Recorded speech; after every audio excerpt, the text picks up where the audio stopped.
Hey friends, today's episode is brought to you by Engagio, the leader in account-based marketing and sales with their all-in-one solution. Are you familiar with account-based marketing and sales? I mean, if you're selling to the enterprise, to big business, account-based strategies are the new wave of doing business. If you're selling to the enterprise, if you're dealing with multiple decision makers, if you need to close larger deals, then an account-based approach is a necessity. However, while there's a lot of talk out there about account-based marketing and sales, there's very little actionable advice on strategies and tactics you need to take.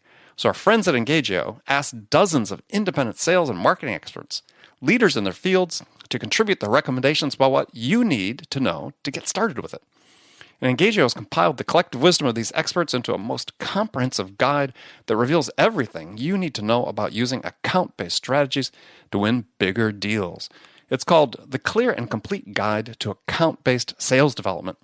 It's free, and you need it. So head over to engagio.com/accelerate and grab your copy today. That's engagio.com/accelerate. Okay, let's do the show. It's time to accelerate. Hi, this is Andy. Welcome to episode 449 of Accelerate, the sales podcast of record, where I hold in-depth conversations with today's leading experts in sales, marketing, and leadership 6 days a week.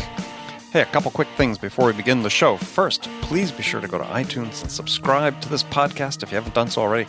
Leave us a review. Love to hear from you about that.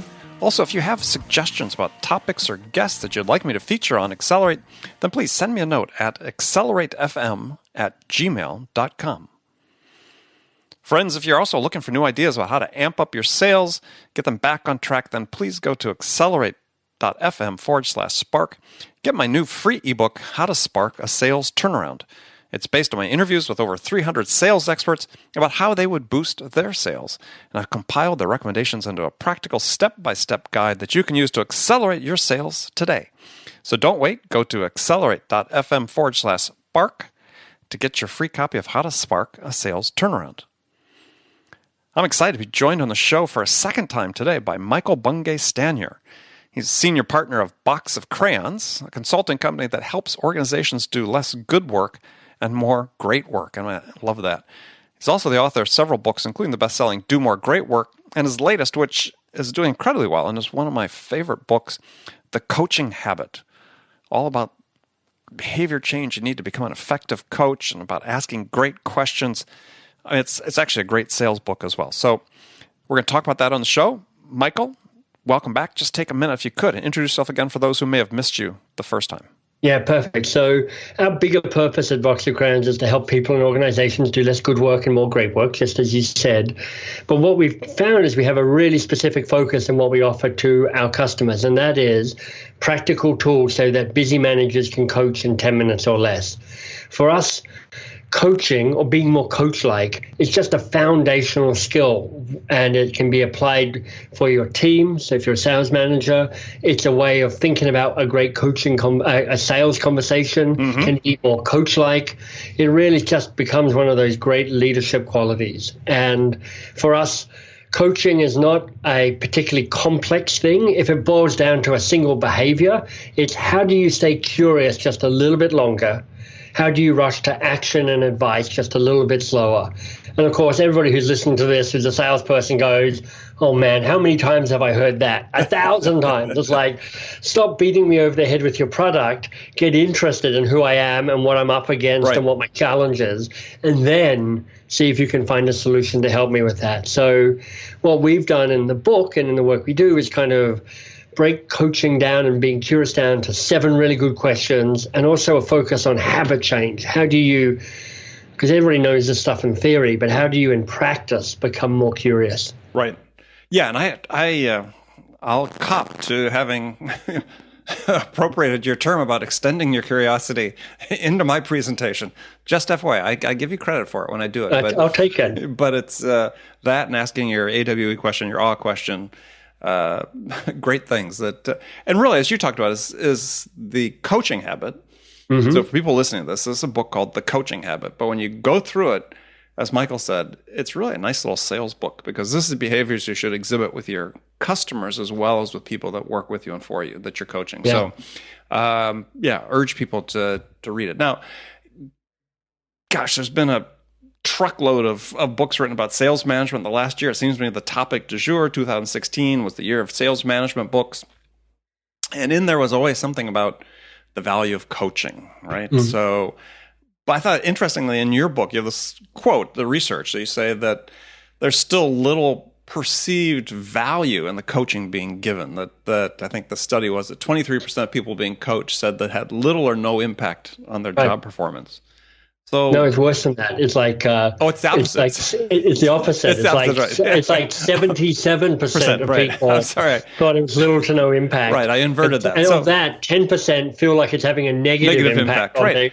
It's like how bad must that be? Right. So why is that? I mean, why does this seem to be so difficult? Even just the basics to master. Yeah. There's probably about 3 or 4 answers to that. So I'm going to try and pick 2 of them. One of the answers is nobody's entirely clear what we're talking about when we say coaching. I mean, there's all sorts of ways of going, this is what I think coaching means. And for many people, I just tell people what to do, but maybe in a slightly nicer way than command and control. They're like, oh, no, I'm slightly less directive, right? Right. I'm like, it's being directive by asking a fake question like, have you thought of, or did you try? Those aren't questions. That's advice with a question mark attached. Right. So I think part of it is around people are not entirely sure what we're even talking about when we say coaching. And what I think that means is I think a lot of people aren't that great at the actual process of coaching. And like I say, simple but difficult. It's when somebody starts talking, and this is what's going to happen. Somebody starts talking about what's going on for them. Mm-hmm. Because you are a big-hearted, well-meaning person, desperate to add value, desperate to show how clever you are, desperate to be somebody who's worthy of being at the table. And you can guess that this is true whether you're a manager, a leader in a sales conversation. After about 20 seconds, you've stopped talking, and you're just waiting for that moment to interrupt. Now, look, I know most people have mastered the art of the fake listen, right? Because we've all been taught active listening. So we're all like, you tip your head to the side and you look interested, you're curious, that's slightly concerned. Sort of like your dog. Yeah, you nod your head and you make small grunting noises to encourage them. Mm-hmm, yeah, right. Mm-hmm. But in your head, you're like, you've just stopped listening. You're just going, would you just stop talking? Because I've got something to tell you, right? And actually what we're trying to do is build that habit, that really kind of tactical response that allows people to stay curious just a little bit longer. Easier to say than to do, for sure. Well, but again, take this back into the context of a sales call. That you described, the opening sales call, right? So someone may come in, they've got their scripted question. They'll ask the scripted question, and they can't wait to either ask the next question or to add what they think is value to the conversation by talking about some feature set they might have. I'll just tell a quick anecdote. This is one of the ways I learned this lesson because it's taken me years to learn it. And in my ill repute, my desperate youth, I was studying to be a lawyer, did a law degree. For various reasons, not least I actually ended my law degree being sued by one of my law lecturers for defamation. I luckily didn't pursue that particular route. But in one of the things we were doing what's called a moot, and that's like a practice law practice card, piece. And I had I was cross-examining. And I was so confident because I had this question, and it was the opening question, and it didn't matter what my witness was going to say. If they said yes, I had them. If they said no, I had them. So I had my conversation tree mapped out, and honestly, I was just going to nobody would say it at the time, I was going to drop a mic and walk off stage. Right. I was that confident. So I get up. I'm wearing fake lawyer robes, so I'm probably holding them like this. And I go, witness, blah, blah, blah. If yes, I've got them. If no, I've got them. And they said, I don't know. And I had nothing. Right. I had nothing because I pre-planned this conversation. Right. And they gave me the third option that I hadn't considered. I couldn't think of anything in the moment. I panicked. I sat down. Out of all the teams competing in this moot, we were the only team that lost our case. It was that bad. And I say that just because I think a lot of people are really hoping for a scripted conversation. It's like, I'm going to ask this question. they're going to say this, which allows me to ask the next question, which they're going to say this, which then asks me allowed to land the sale. And as everybody actually knows, because we've all been on the receiving end of that, that's just a deeply annoying experience. Oh, yeah. Because anybody with a modicum of experience goes, I know what you're doing here, and it's patronizing, and it's idiotic, and it's not working, and you've just lost a sale for treating me like a kind of an easily manipulated person. Part of what coaching is about is staying curious. But part of what coaching is about is actually seeing the person you're actually having a conversation with and being present with them and connecting with them at that level, because that's a level where good stuff is more likely to happen. And what that means is part of being curious is going, look, you want to have a portfolio of good questions. And, in the book, we go, look, 7 good questions will get you a long way down the path. But you do not want to have a script, because as soon as you have a script, you're vulnerable to your client going off the script. The Mike Tyson quote, everybody has a plan until they get punched in the mouth. Right. And exactly. So that's what's going to happen. You're going to get punched in the face. Well, and I think that's a completely long, rambly answer. I'm not even sure what your question was. Well, no, but I think that as we look at coaching, I think one of the reasons that it's coming more to the fore is we're seeing these multi-generational workplaces that we exist in today. And maybe, I'll take a guess based on how old you just said your wife was, that you and I are roughly in the same cohort. So I look 30 years younger than you, but we are about the same age. I don't know how that's possible. I was going to say the same thing to you, but anyway, so I have very good lighting here and makeup, a lot of makeup. I'll have to work on my lighting. So yeah, I was talking to a business partner that's going to be launching a podcast direct to start the millennial generation, and they're brainstorming topics for podcast episodes, and one of them was why we hate our bosses so much. And it's sort of how is that only going to be one episode? Yeah, that's right. But I mean, it's like a series of 43 episodes. But you can see where that emanates from what you just talked about. The behaviors is, here's young people at the beginning of their career, desperately anxious to find out what they should be doing right, how they can get better, make a contribution, feel confident they can make a contribution. And they get into one of these coaching sessions with a manager who, it's all rote, it's all script. In fact, even now, sometimes you hear companies as a conference, last April, May, where, sales managers saying, we don't do coaching anymore. One-on-one meetings, those are gone. Yeah, and it's like, well, no wonder kids are frustrated.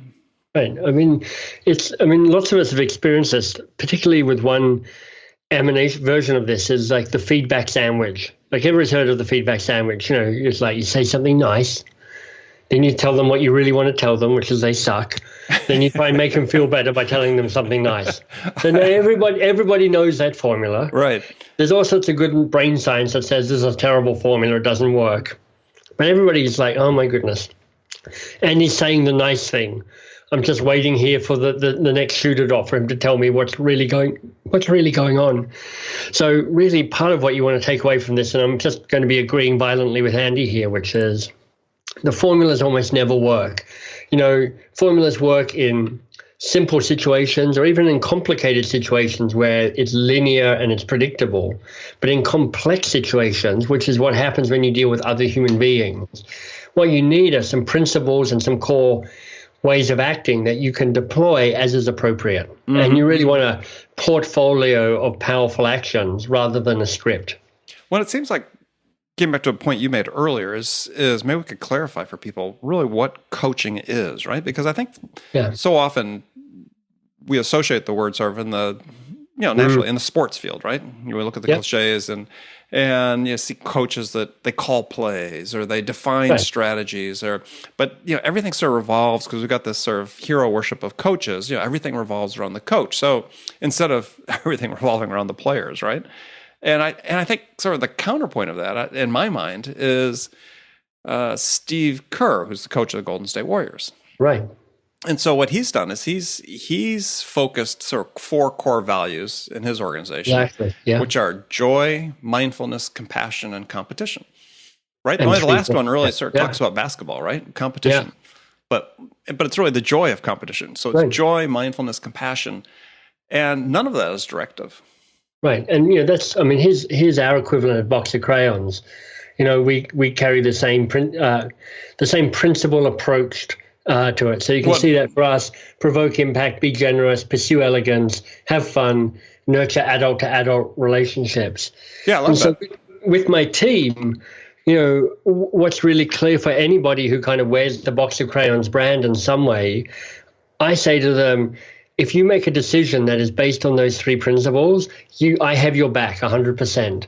And it doesn't matter if the decision goes south or we think of a better decision that could have been made a bit later on. If you're working off those core principles, then something good's going to happen, and you're going to stay in integrity with who we're trying to be and what we're trying to be as an organization.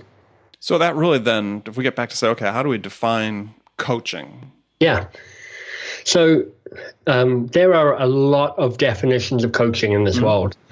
I'm pretty sure that if you're trying to sell coaching to somebody, you have a trademark description of what coaching is. So that's thousands of different definitions of what coaching is. For me, you can talk about it in a range of different ways. The behavior, so what does this look like for you internally, is simply, how do I stay curious a bit longer? How do I rush to action and advice just a little bit slower? Very simple, very behaviorally based. The impact of coaching, the way it kind of works, is that good coaching generates new insight, so new ahas about the situation and also perhaps about you. Insight leads to action. In other words, behavior change. You do something differently as a result of that initial insight. And then that behavior leads to increased positive impact. And hopefully that increased impact then leads back to new insights about self and about the situation. So that's kind of the way, the mechanics of coaching, what the outcomes that you're looking for. And in terms of a definition, like I say, there are many of them out there. But the one I kind of seems to have most resonance from most people, because I've tested a bunch, which one's kind of ring true, actually comes from John Whitmore. And I'm going to get the quote slightly wrong, but he says it's about helping people to unlock their own potential, helping people to learn rather than teaching them. Right. So you can see there's a number of things there in terms of metaphor and insight that really resonate with people. One is around, it's not just about you doing something to somebody else, it's about enabling other people. There's something about speaking to their potential. How do they become more fulsome human beings? Right. Not just about getting stuff done, it's about growing the person. And the third is an insight about the difference between just teaching and learning. And at its crudest, teaching is telling them what to do. Learning them is helping them see the path so they figure the stuff out themselves. Well, and I think that's one of the problems we have, and I see certainly in the sales field, is that, and I think in sort of corporate world in general, is there's this emphasis on, I separate between training and education. Right. Right? Yeah. Is we're all about training, but we're not about educating. Right. And, it seems like if we just focus more on educating people, rather than put people into sales training. I've started a program with clients where, I give them like a great books series, and they'll read basically a book a month. Now, these are people that haven't read a book a year, right? For the most part. Right. But it's not classroom training. They're going to read books. But here's the key, is the client has to commit to spending 15 minutes each workday to let people read during the workday. Right. And I love that. Yeah, it seems like it's anathema to most people, right? How can we do that? Well, we'll never sell it. We'll never sell anything if we do that. But it's like, come on, 15 minutes. Well, there's in the world of training. I live in the world of training. That's what our company is. We're a training company. We train busy managers so they can coach in 10 minutes or less. And so I worry about this a lot. Now, what's good for us, it's a classic sales thing, is that the standard of corporate training is so low that we look awesome compared to almost everybody, because so much training is just what everybody fears, slow, boring, theoretical, patronizing, somebody monologuing from the front of the room. None of that's great. And there's all sorts of things you can do with process to make that training engaging and practical and useful and uses the wisdom in the room. But there's a formula out there in the world of training called 70-20-10. And it says basically 70% of training comes on the job, 20% comes from something else, and 10% comes from in-classroom training. And that's well and good, but only if you think people know how to teach people how to learn on the job. Right. And I don't think most people do. I don't think most people learn on the job. I think most people just do stuff on the job and they miss the learning opportunity. So actually, I mean, this is a bit of a segue, but right. the final question in the book, there's only 7 questions. 7 questions. The 7th question is actually called the learning question. So if the folks listening to this are kind of nodding their head going, well, that's interesting. How do I help people learn on the job? The learning question can really help you with that. And the learning question is simply this: what was most useful or most valuable about this for you? And what it does is it causes a little disruption from the busy, and just causes people to reflect on what just happened and to extract the value. Right. And of course, the benefit you get is that you get feedback based on this as well, so that you actually learn yourself. So you can imagine, for instance, I'd love to hear what you think about this as an idea. At the end of a sales meeting, rather than going, okay, I've got my actions and I'm out the door, or I've got my follow-up and I'm out the door. If you just stopped and asked the people you were talking to, out of this whole meeting, what was most useful or most valuable for you, it'd be interesting to see what came back. First of all, you're reframing that conversation as a valuable, useful conversation. You're not saying, was there anything useful or valuable here? You're going, what was most useful or valuable here? Yeah, I like that. So now they're seeing this as a valuable exchange. Right. They're figuring out the value themselves, and so they're learning rather than you telling them what was valuable. And then you actually get feedback so that you go, next sales call with these people or with other people, I should do more of that and less of the other stuff. Yeah, no, I like that. I asked the question more generally, right? Was this a value to you, right? But I don't. Yeah. That's a great suggestion. Take it one step further and say, okay, what in particular was valuable to you here?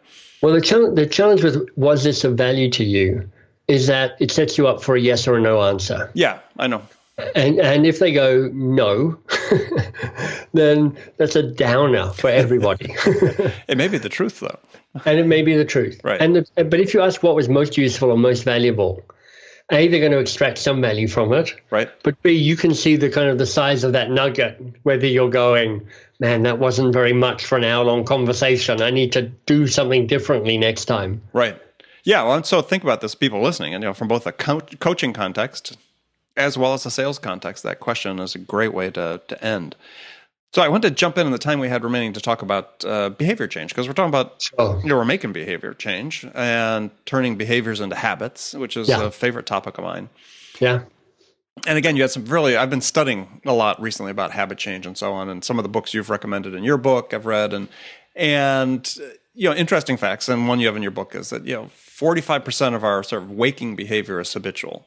Yes. So you think about that, it's just completely quoted in Charles Duhigg's book, and it's a study from Duke University. Yeah. Right. And really aligns with what Kahneman talks about in his book, Thinking Fast and Slow, System 1 thinking.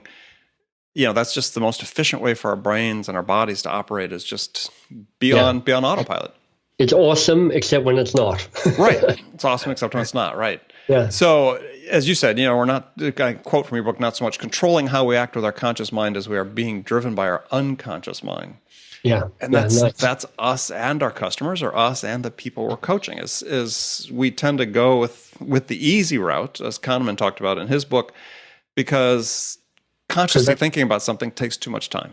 Yeah, your brain's overriding modus operandi is what's the most efficient way of doing this. Right. Because we're trying to save energy, because if I save energy, I'm more likely to survive. Right. Yeah, so it's a deeply primitive way of operating. Which is why things become habits, and they become so hard to change, because we've been wired this way for eons to operate. Yeah, exactly. So how do we change that? I'll talk about how I think about behavior change and the new habit formula. But I'm curious to know, because as you say, you've been doing some reading. Who has stood out for you as interesting resources around behavior change and habit and styles of thinking? I'd say Duhigg and Kahneman. Yeah. I mean, the Duhigg concept of a cornerstone or a keystone habit, I think is a great metaphor for people thinking about the power of habits in their life, power of positive habits as well as negative habits in their life. And when you say cornerstone habit, I think Or I know what you keystone, mean by that. But So, keystone, yeah. yeah. What do you mean by that? Just so people who haven't come Oh, I'm across sorry. Yeah. Now we're on your show. So well, what he's talking about is that, the keystone people, remember, it's, if you're forming an arch, the old Roman arch, the keystone is the stone at the top where the two sides, the tension of the two sides resting at the keystone keep the sides intact, and you have structural integrity. And what he's saying is if you can develop these keystone habits, is they basically almost like throwing a pebble into a pond, is the ripple effect on everything else you do is so powerful that it's not even like you need to have, master every possible good habit or behavior that exists, is master one or two, and it makes such huge difference.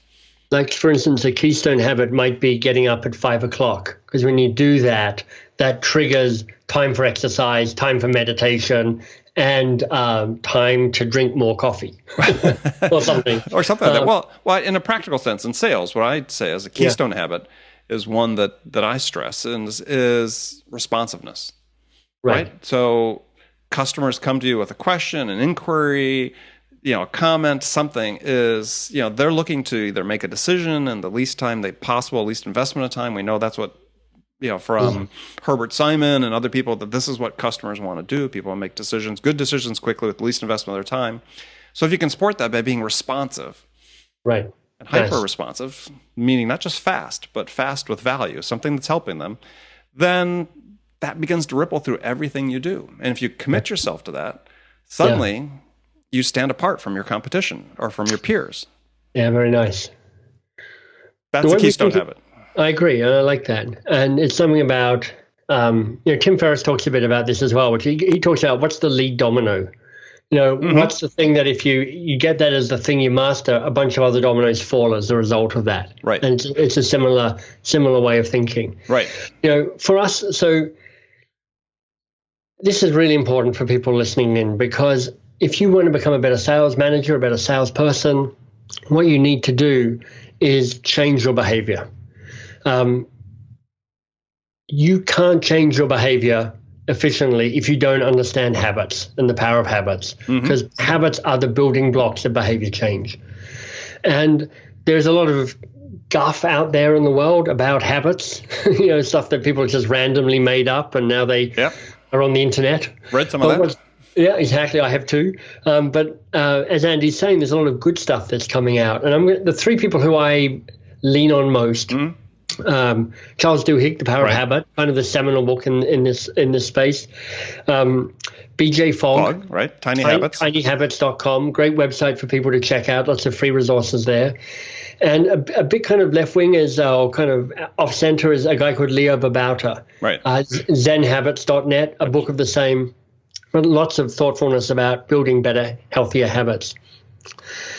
And what we've done is, because, we're standing on the shoulders of giants here, is we've gone, look, here's our formula for building a better habit. Doesn't take in everything as smart as Duhigg and Fogg and others have talked about, but it's a really good simplified approach to this. And it's got 3 parts to it. Part 1 is to say when this happens, and that's when you identify the context, the trigger, the situation that occurs that you're looking to shift in terms of how you behave there. So part 1, when this happens. Part 2, instead of. This is when you define and you kind of look hard at the bad habit or the old way of behaving that's no longer serving you. Right. And part 3 is when you say, I will. And that's when you define a habit that you can do in 60 seconds or less. That's a BJ Fogg insight, which is one of the tiny habits, right? Yeah, less than a minute is much more likely to get accomplished. So, for instance, what does that look like in reality?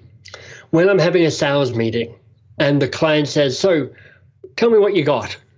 It's such a tempting question, isn't it? So that's the when this happens, the context. And then it's like instead of. So instead of taking the bait and spending the first 25 minutes explaining my portfolio of products and services that I'm going to offer them. Right. Because, you feel good. They look like they're enjoying it. It's a downhill sales conversation at this moment. Right. You're out the door for good after that. Right. So what's the new habit? Well, there could be any number that you choose, but I might say I'm going to say this phrase. I'd love to tell you about my products and services, but before I do, just out of curiosity, what's the real challenge here for you about whatever their context is? And what that is a question that I can ask in 60 seconds.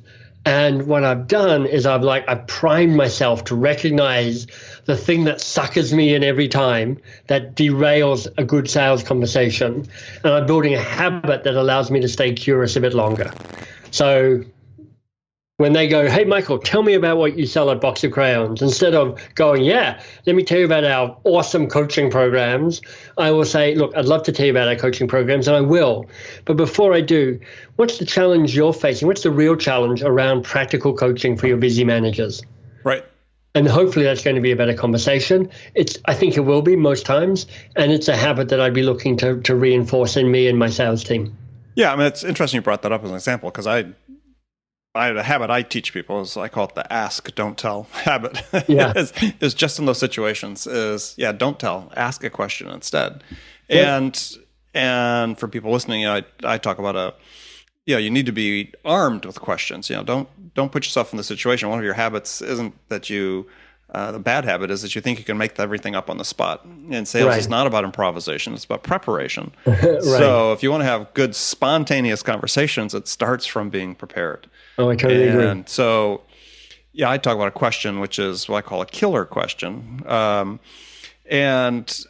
it's, asking the customer something about their business that they should know but don't. Right. Nice. And so if you can say, as you said, preface that, I'd love to tell you about what we do, but before we do that, let me ask this question. Oh, then you start a conversation. Exactly. And what you do is you give them the power. And this is the subtlety of this and of coaching in general, which is when you're in advice-giving, solution-telling, answer-providing mode, you have the high status in the relationship because you've got the answers, you're in control, you've got the stage, you know what's happening. And what happens is, ironically, if you have high status, the other person has low status. And what neuroscience tells us is if they have low status, it is a disengaging place to be. Right. So even though they've said, hey, tell us what you've got, and you start the spiel, they're like, I'm already bored. Right. I'm already disengaging from this because you don't really get what I'm about. So they sucker you in. They don't mean to, but they do. Yeah. Yeah. And I think people need salespeople and people listening and coaches as well, is that you need to understand is if like, what Cialdini says about establishing influence using authority is you can better establish your authority through great questions than through demonstrating how much you know. Right. You show up with authority. You got a little business card that says I'm the blah blah blah box of crayons. You got a deck or a collateral or a widget to show them. That means you've got authority. Right. So you've got that already. Your job is to actually figure out how much of your authority you can give away while still maintaining the amount you need to be credible in that conversation. No, that's an interesting way of looking at it. I hadn't thought about that before. Yeah. Yeah, so ceding control back to the customer. Yeah, I mean, it's a kind of related story. When I get introduced as a keynote speaker, I know my job is to have an engaged audience. I know that the typical introduction for a keynote speaker does the opposite. Because what does a typical introduction do? Here's Michael. He has climbed Everest on his hands. He has 18 degrees. He was a Rhodes Scholar not once, but 4 times. Right. He speaks 10 languages. His right arm is actually plated in gold. It's just this long thing. Sews his own clothes. It's simultaneously boring and intimidating. And your audience is less with you rather than more with you at the end of it. So what do you do? So when I have somebody introduce me, I give them a set introduction, and it's very clear. It's like, look, Michael was this, that, and the other, and I've got a few kind of accolades that I can boast about. And they say, and Michael was sued leaving his law school when he was graduating from law school. He was banned from his high school reunion for the balloon incident. The first book he ever wrote was called The Mail Delivery, and it was a Mills and Boon short story. There's a bunch of little things in there that just prick the balloon a little bit, that make people laugh at me or hopefully with me. Right. And actually that makes them on my side. Now, I have authority. I'm the keynote speaker. They're paying me a whack of money. I'm on the stage. I'm higher than everybody else. I have the microphone. So I've got all the authority I need.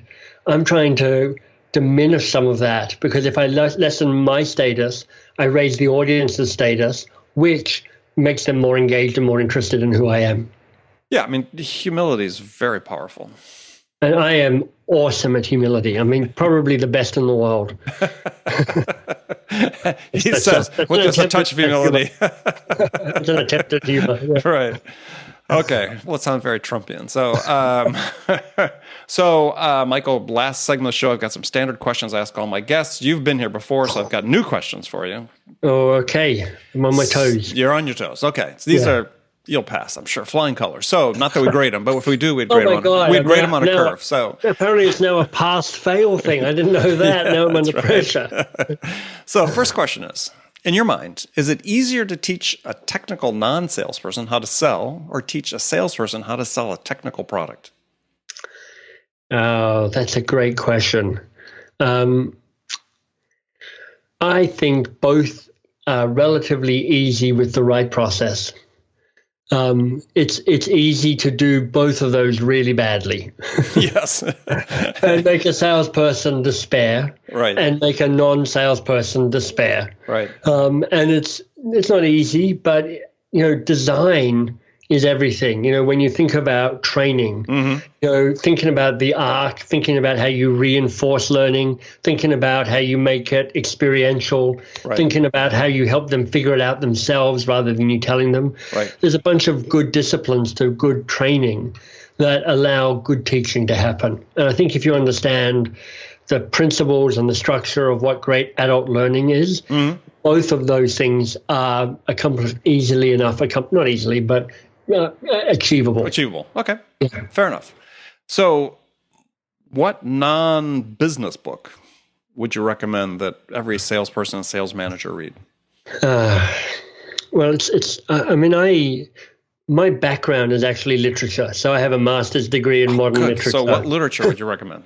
So I have and I'm married to a children's librarian. So I have this weirdly eclectic reading. It's partially young adult. Even though I don't have kids of my own, I read a lot of kind of young adult literature designed for 14-year-old girls and stuff, which is fantastic, a lot of it. I read in science. I read in business. So a good book that I've read recently, one that I think is pretty cool, there's a couple of books. It's called by Hilary Mantel, and the first book is called Wolf Hall. Yeah, great and book. The second one is called Bringing Up the Bodies. Yep. And it's about Thomas Cromwell, who was Henry VIII's right-hand man at that time, about when Henry VIII was on the throne and killing wives left, right, and center. And it's beautifully written. It really gives such an interesting insight about power and manipulation and class. It brings this kind of whole era to life. And if you're not up for reading the books, which aren't tiny, there's actually a great PBS, I think it is, series with Mark Rylance as Thomas Cromwell, which is fantastic. So if you're not up for the books, watch the series called Wolf Hall, and you'll enjoy that. Yeah, no, it's a great book. I read both those. Really enjoyed it. So if you could change one thing about your business self, what would it be? Well, I can tell you the stuff I'm working on now. So rather than being a fantasy, I can tell you what I'm actually trying to do better. So my chief of operations retired 2.5 weeks ago, and I've lent on her as our people person for the last 5 years. I basically do my stuff. I'm perfectly pleasant with all the people on our team, but I haven't had to really actively manage many of them. I've had her managing them and her managing me, and we kind of kept me away from meddling. Right. With her moving on, we toyed with replacing her for a while, but it turned out that we didn't think we had to do that, and we wanted to do a better job at pushing or granting or just enabling responsibility at the place it takes place. I mean, it's not quite a holacracy, the Zappos approach. Right. But it's really, do you know Ricardo Semler? Have you come across him before? The Brazilian maverick? No. So 20 years ago, 30 years ago, he ran an industrial design company in Brazil and was really cutting edge in terms of very, very radical management tools, where it's all about trust people, right, give them autonomy, and they'll do good for you. So kind of influenced by that. So I'm just learning again how to be a manager that walks that line between not abandoning people, going, I gave you a brief 3 months ago, or check in 3 months, and I hope you haven't disappointed me, and micromanaging people, going, well, this is how I do it. And by the way, I'm the founder, so I'm awesome. There's that piece around giving autonomy, providing a place of safety, pushing people to be their best, and being a facilitator and a delegator. So that's what I'm working on. Okay. All right. I like it. So last question for you. Do you have a favorite quotation or words of wisdom you live by? I have a few, which I keep kind of scattered around the place. If you're going to try, go all the way. Otherwise, don't even start. Charles Bukowski. Exactly. Spilt with red wine spilt all over it. More red wine spilled all over that. Focus means saying no to the hundreds of other good ideas there are. Steve Jobs. Perfect. I've read that one before. I'm going to find one other quote for you, so I'll be right back. Okay. And it's over on my other desk. All right.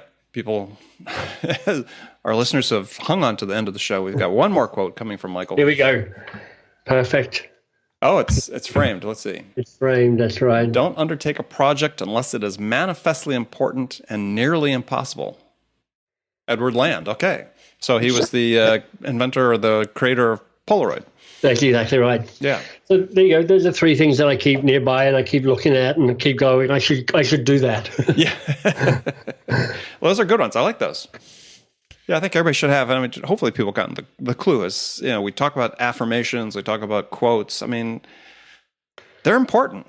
We can all take inspiration, even if we see it day after day, or in my case, decade after decade. Exactly. It's and in part the secret is to keep seeing them, because they can become.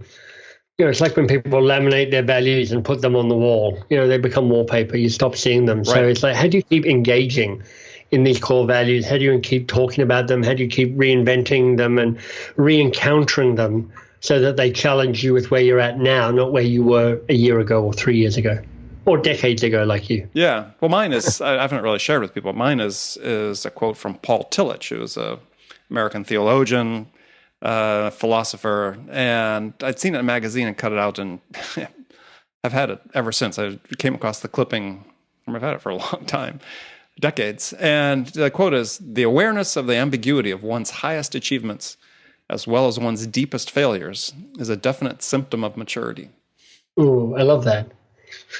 So that's very nuanced, right? It speaks to the messiness of life. Right. And no matter how good or how bad it gets, it's not that good and it's not that bad. Right. The related one that I think of is it Solomon, the advisor, the jester to Solomon, or the king perhaps, he wanted, when things were really good, he didn't want to remember his humble beginnings.